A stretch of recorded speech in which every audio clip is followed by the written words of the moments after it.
Good morning. I'm Dr. David Bixler, and I am the Director of Physics for the Science UIL test. And welcome to my somewhat messy office at Angelo State University.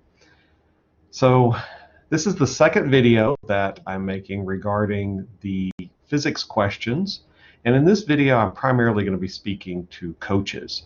So I want to talk about strategies. I want to talk about resources that will help your students to perform better on the physics portion of the Science UIL test. Now, there are some unique challenges regarding the physics portion. First off, students don't typically take physics until their junior year. So for half of the time that they're in high school, they don't really have a good background in this subject. Secondly, the mathematics is often a little bit challenging. Algebra is necessary, but so is geometry and trigonometry. And for the higher level tests, you really need to know a little bit of calculus. So again, students don't typically see a lot of that until later in their high school career. What I want to do is give you a few strategies that can help your younger students. And we'll talk about intermediates, ones that are maybe in a physics course for the first time, and then a few resources for the advanced students, seniors who may be in an AP Physics 2 or who've done a lot of outside work in the subject. So, of course, I have to start with the assigned reading. Every UIL test has questions in the physics section from a reading. This year happens to be the 7 Brief Lessons on Physics by Rovelli. This is a very short book. You can see it's not very thick, has 7 chapters, as you can guess from the title, and not even every single chapter is covered on every test. First couple of chapters is all you'll see on the invitationals. I think I added a couple of chapters for district, and it sort of grows from there. This is in the test to help students who don't have a physics background. All they have to be able to do is read this book and remember a little bit, sort of digest a little bit of the information there. It's not a super high level book. This is written for lay people, and so anyone could pick this up and should be able to learn enough to answer the first 3 questions. So the first 3 questions are always from the assigned reading, as that's the first thing I would do. You have a freshman, someone that's just starting out, try to get them to get those 3 questions right. It's 18 points, and in the physics section, 18 points can often win the subject entirely, because many people will have 0 because they skip it entirely, or even negative scores because they feel confident enough but then mess up here and there throughout the test. If they try to answer too many of them, they'll lose enough points to end up with a negative score. So this is a good place to start, and in some cases maybe that's the only 3 questions the students attempt. If they're just getting started out, that might be where you want to stop. Read the book, make sure you know the book, don't just read it in November and then not look at it again, and you go to district in March and who knows what happens. Review it, go back over it, go back over the chapters that are important for that test, and that's in the director's notes, which is on the UIL website. I tell you which chapters are covered on which test. Make sure your students get those points.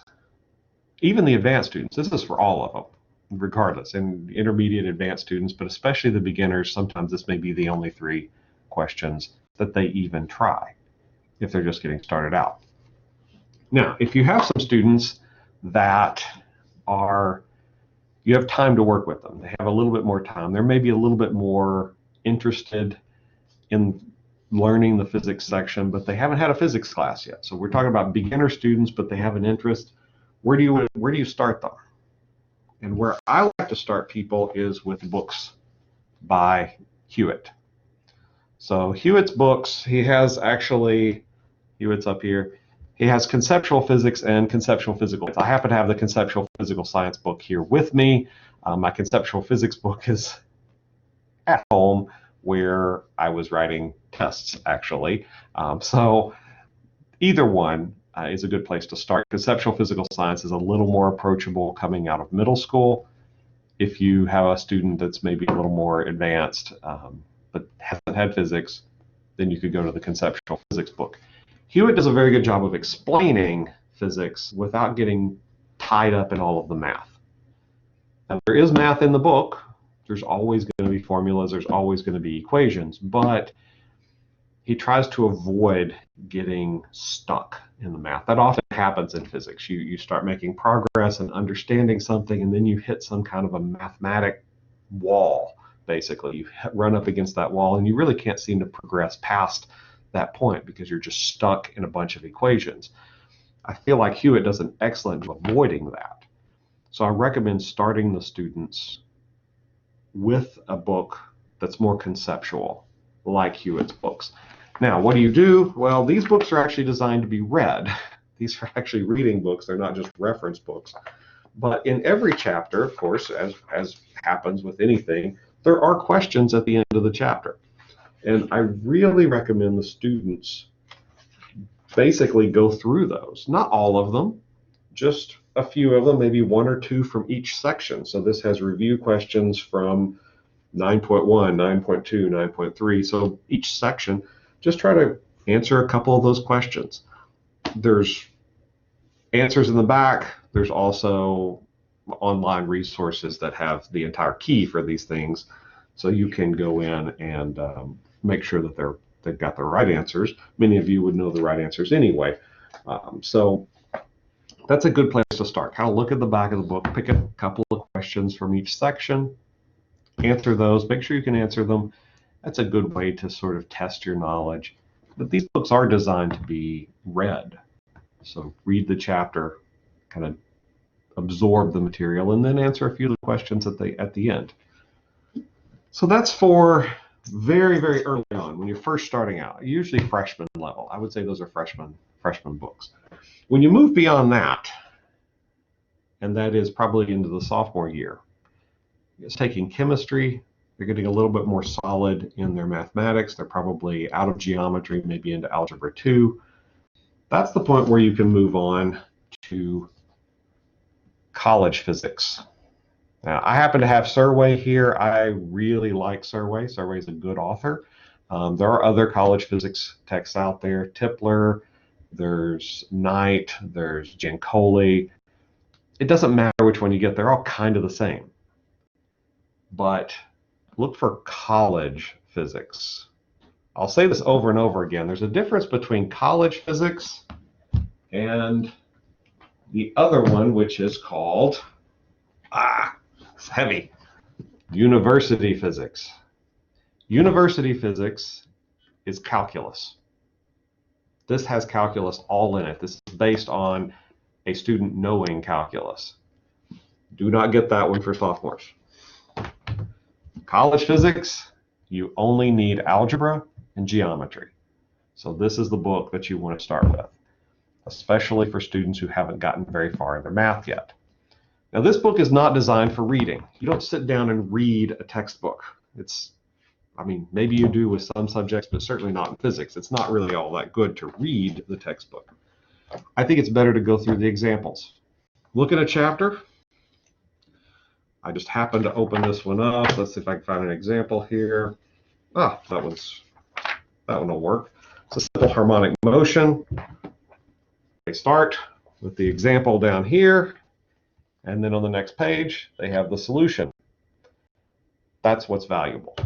Go through, look at the examples, look at the solutions, and look at the equations they're using. A lot of physics is equation-based.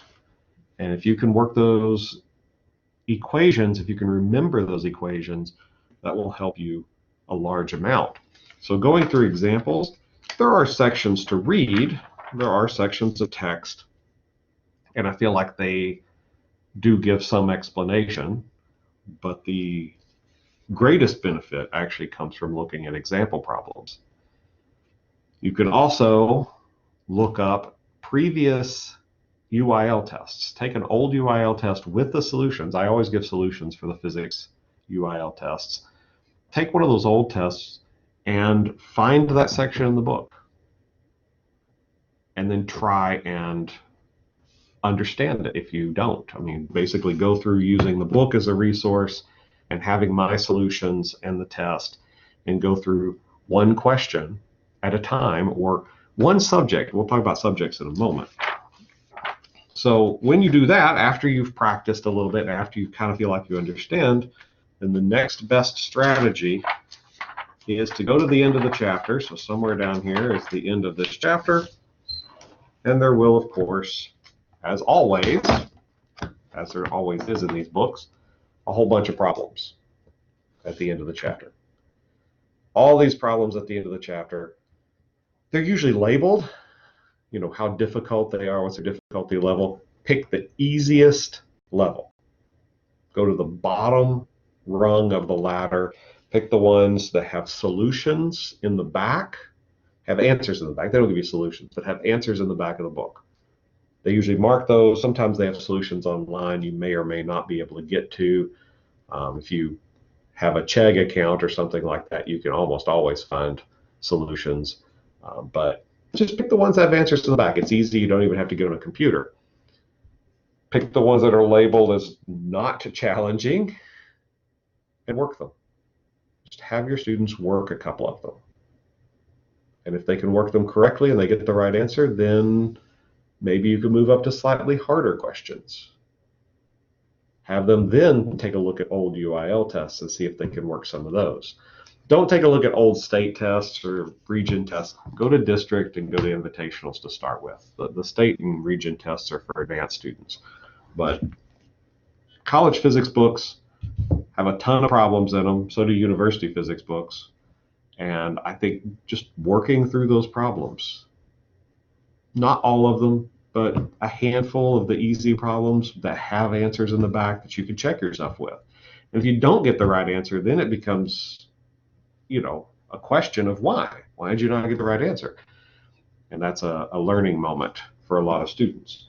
So I feel like that's a good strategy. That strategy will actually work all the way through the rest of their high school career. Whole rest of the time they're in high school, they can just work problems at a college physics text. And for the vast majority of students, that's going to get them pretty far. For going to college, the vast majority of majors are not going to take anything more advanced than that in physics. Only if you go into engineering or mathematics or physics itself would you take something more advanced. So, of course, I mentioned the university physics. This is the same idea as the college physics book. You just work some problems in it. But the problem that, not the problem, but the characteristic of these is that they are going to be mathematically harder. You really need at least pre-calculus and preferably a little bit of calculus before you challenge these. This is probably going to be your seniors. It's going to be your seniors who want to do engineering in college or physics in college or something like that. This is a very, very, very advanced group. They're not going to see calculus until the state test. So we're talking to students who are, when you go to university physics, you give that to a student who you think is going to make it to state. And if you don't think your student's going to make it to state, then don't torment them with a university physics textbook. It's not a good idea. The other names for university physics, you'll also see physics for scientists and engineers. If it says that, it means calculus based also. So this is actually a Tipler. Tipler does both a college physics and a university physics, or this physics for scientists and engineers. This one's the calculus-based book.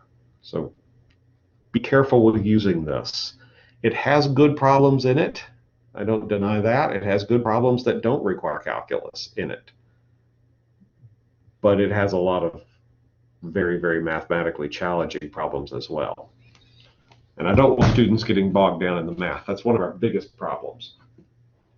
Now, this is pretty good advice for your beginning students. Start them out with the reading and with Hewitt's books. Your intermediate students, you can move into the college physics textbooks. Your advanced students, you can move on to the university physics, although the college physics will do well by them as well. When you get to the end of the test, there are questions that are from relativity, from quantum mechanics, from the entire branch of 20th century physics, something that is universally known as modern physics. Modern as in past mechanics, past E&M, E&M being electricity and magnetism, past optics, and coming into that quantum relativity really is physics that is 100 years old or less for the most part. I know that's modern in physics terms. How to get the students prepared for that? Now, these are going to be your advanced students pretty much exclusively. And I would say your intermediate students, they might be interested in this subject, so it's okay to let them read a little bit, but don't focus on it with them. The way to train students is to look for something labeled modern physics. So I pulled out this book. This is actually one of the calculus-based because it says for scientists and engineers. But it also says here, with modern physics. So it has a few chapters at the very end that relate to the topics of modern physics. And the way you know those is because they usually have the words relativity or quantum or atomic associated with them. So when I look in this, it's actually very conveniently divided out. You can see here we have the different sections, and each section has some chapters. And of course, early on, you get to Newton's laws and things like that. I know y'all can't read this in the camera, but Newton's laws are part 1. By part 6, you get to electricity and magnetism. Part 7 says relativity and quantum physics. Now that is your modern physics. That's the stuff that students aren't going to find in a lot of textbooks. There are books, standalone modern physics books.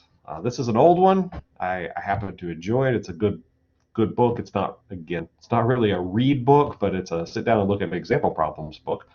And it just says Introduction to Modern Physics. This was kind of thin because it is just the modern physics material. Relativity, quantum mechanics, nuclear physics, that's another one that's included there, although you get a little bit of that maybe in chemistry. So you can find standalones. I would, if you pick one of these up from half-price books or something, they're pretty decent. Again, you need to be a pretty advanced student to be able to tackle some of this. Now, if you have a student that's interested, maybe they're not advanced, maybe they don't have the mathematics, but there are some things they can do. There are some readings they can do.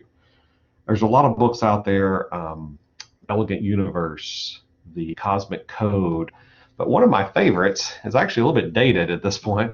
It's From Atoms to Quarks. This has almost no math in it. It is primarily a reading book. This is the kind of book like the assigned reading, but deals with very advanced modern physics concepts, but without the math. So this gets into the quark model, the standard model of proton, the neutron, how subatomic particles are composed and held together. And it's a really interesting read. This is actually something that any person could pick up and read. And I recommend it. There's actually a second edition, but it's still from the 1990s, so it's a little bit dated, but it has a lot of the basic structure in there. Standard model hasn't changed significantly. We added the Higgs boson. That's about all that's really changed. And even that was predicted back then. It just hadn't been discovered yet. So this is a book that even a freshman can read and maybe understand, and this will help with any of the questions that have to do with particle physics, with quark model, standard model. I have a lot of those that pop in around questions 17, 18, up there in the high end. You'll see some of these. So worth picking up if you have a student that's interested. They have to kind of really be one of those physics type students. And you'll know the type. They are less interested in the life sciences, less interested in biology, usually more interested in the chemistry and the physics side of things. but they may not have the math skills yet. They may be freshmen or sophomores and they haven't had the mathematics.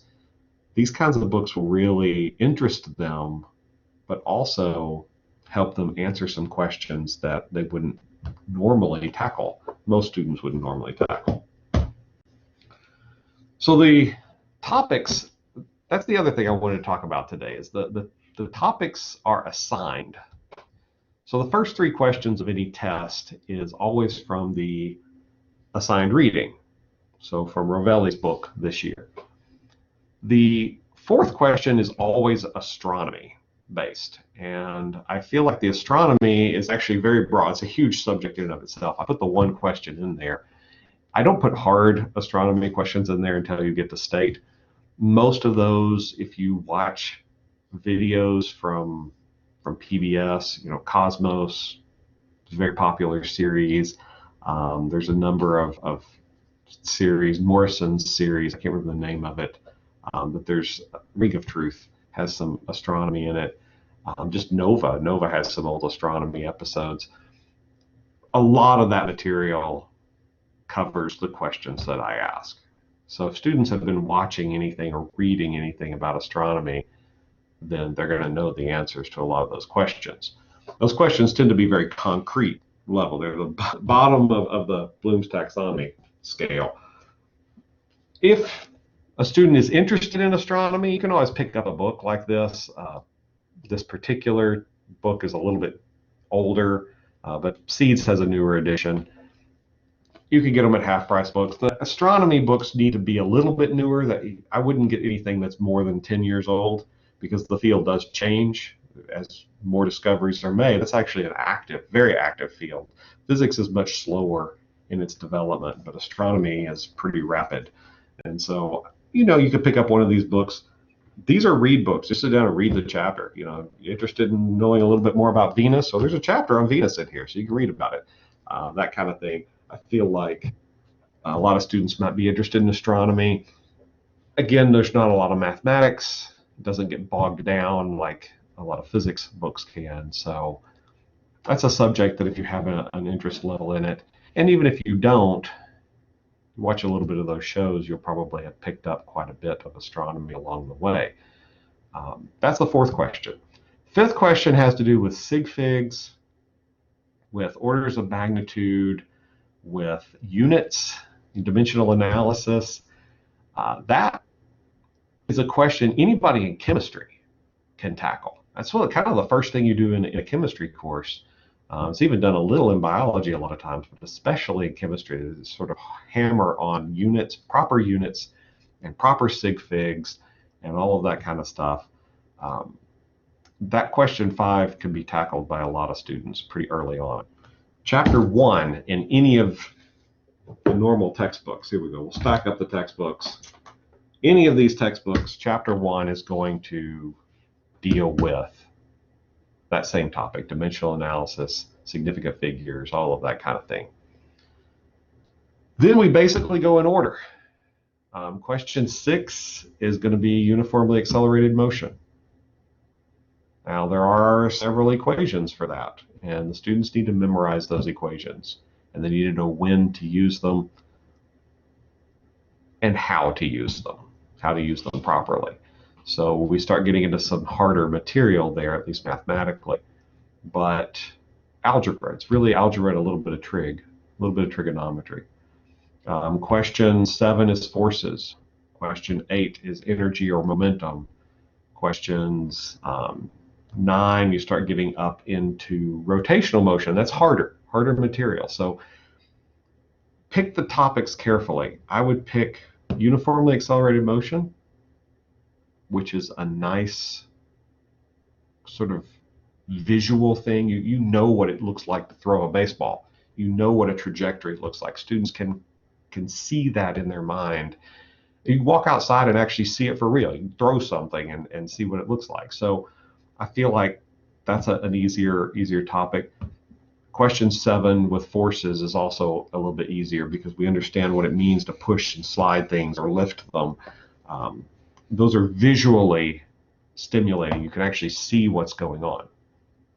By the time you get up to rotational motion, that's harder. people have a harder time dealing with rotation. So that gets you up to question 9. Waves, when you get into 10 and 11, you start getting into waves and thermodynamics. Those are, again, harder to visualize. So for a student starting out, those are maybe not the best questions to approach. Although some of the thermo questions are also chemistry questions, PV equals nRT type questions. So students that are in a chemistry class might do well with the thermodynamics questions. When you move into Physics 2, the first one, question 12, is DC circuits. And it's Ohm's law, V equals IR. I feel like those are fairly easy to approach. The problem most students have with it is they don't have a lot of practical experience with circuits. Maybe they did batteries and light bulbs at some point in middle school, maybe not. But in terms of the number of equations to memorize, in terms of the difficulty of the mathematics, that's a pretty easy topic. DC circuits is not a hard topic. You just need algebra. You don't really even need trigonometry. You just need basic algebra. And so that, I feel like, is a good question to approach. When you get into electric fields and magnetic fields, questions 13, 14, that's definitely more for the intermediate to advanced student. It's a very abstract concept. Electric fields are not something you can taste or see or hear.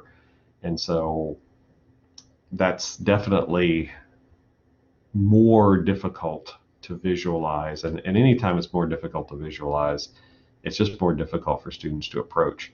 Magnetic fields are even worse. We know how magnets stick to refrigerators, but actually seeing the field and determining how those fields are going to react with things, that's more for your advanced students. After that, there is question 16. We get up to question 16. That's optics. Optics is very approachable. And that is one, there's really only 2, maybe 3 equations if you include the Lensmaker's equation. But a couple of equations is all you really need. The one to find image locations and the one for magnification. And I feel like that's a really good place for students to start.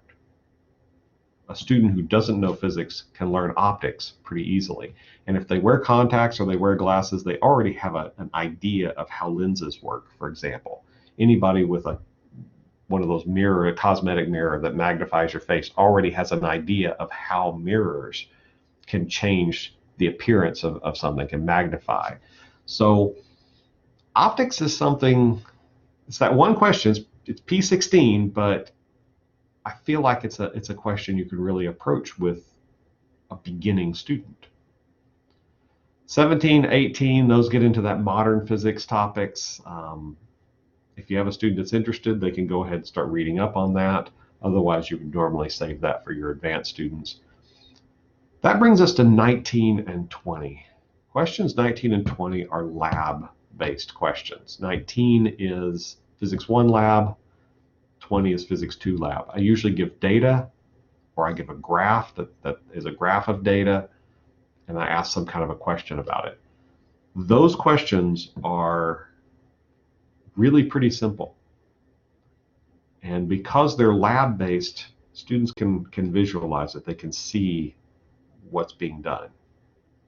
Because it's just data analysis from some laboratory experiment. It's too bad I can't have them actually do a laboratory experiment in the middle of a UIL test, but we don't have that kind of equipment. But I can say, well, suppose I did an experiment, here's your data. Analyze it, tell me something about it. Students have an easier time with those because they are practical. They're very visual. A lot of times you can imagine doing the experiment. And so those are good questions to tackle. The disadvantage to those is there's not really a textbook that's going to help you with them. You really pretty much just have to go back to old UIL tests. And I've only been doing the lab-based ones for a couple of years, so we don't have a large database of these types of questions. Now, if you do labs in class, everybody does some labs in physics. Those questions that show up with those labs, that's probably a good place to start too. Just go in there and ask for if you graph this data, can you find this number? A lot of times it's a slope of a line on a graph, something like that. So those questions I feel like are more approachable.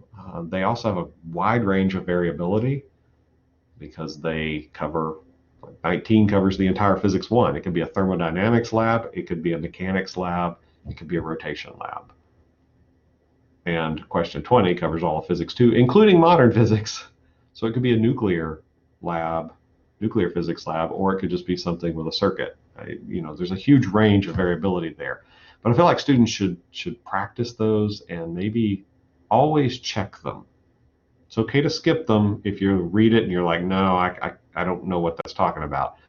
But it's always worth checking because you might look at it and be like, we did that lab last week in class. I know exactly what to do with this. So that hopefully will help you prepare your students. I know it's always difficult, it's always challenging. There's a huge library of material. I am going to switch over and share screen just to show you one place that you can always find some information, and that is OpenStax. Now, this is OpenStax Science, just in general.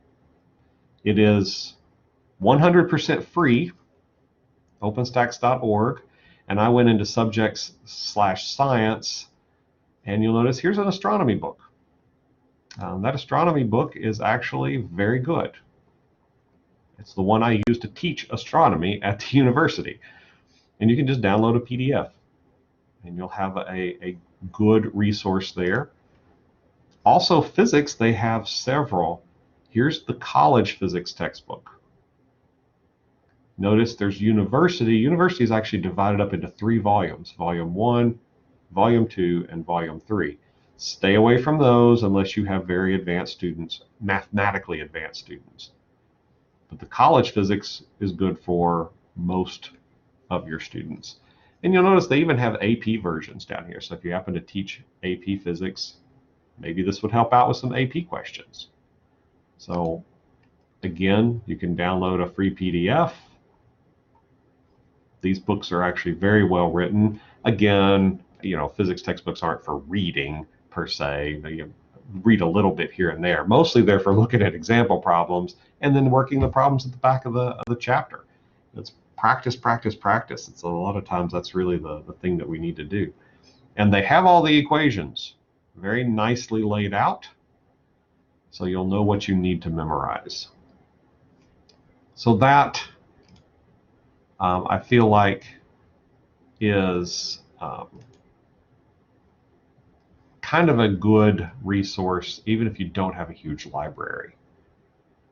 I feel like OpenStax is an excellent idea, and we use these books for astronomy. I use the college physics OpenStax for our college physics course, and we use the university physics for our calculus-based physics course. So these are college level textbooks. They're very, very good, and they're very appropriate for a UIL practice.